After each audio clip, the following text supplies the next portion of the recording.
атамызға арналған мұражайды таныстырып өтейін. Мына жерде Абдолла атамыздың портреті бейнеленген.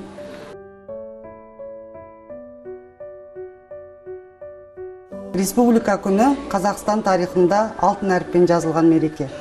Мерекені атап өту бір бөлікте оны қастерлеп, азаттығымыз бен еркіндігімізді бағалап, тәуелсіздігіміздің тұғырлы болуын шәкірттеріміздің бойына сіңірту, патриоттық сезімдерін ояту ол бір бөлек ұғым.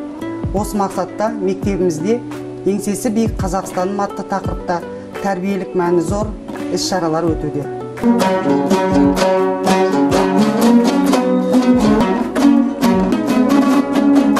Біздің мектеп 1991 жылдан бері Абдолла атауын алған, және де Абдолла Қарсақбаев атамызға арнап мұражай салынған.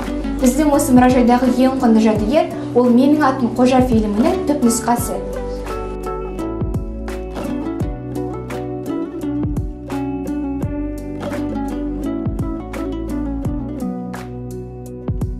Бүгінгі республика күніне байланысты біздің мектебімізде «Менің отаным Қазақстан» атты кітап көрмесі ұйымдастырылды.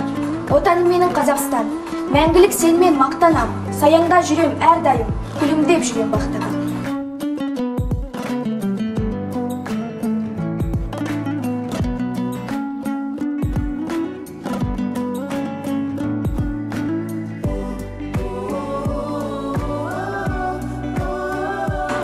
Көгінде күн нұрын төккен, жерінде гүл жұпар сепкен, неткен сұлу, неткен көркем, осы менің туған өлкем.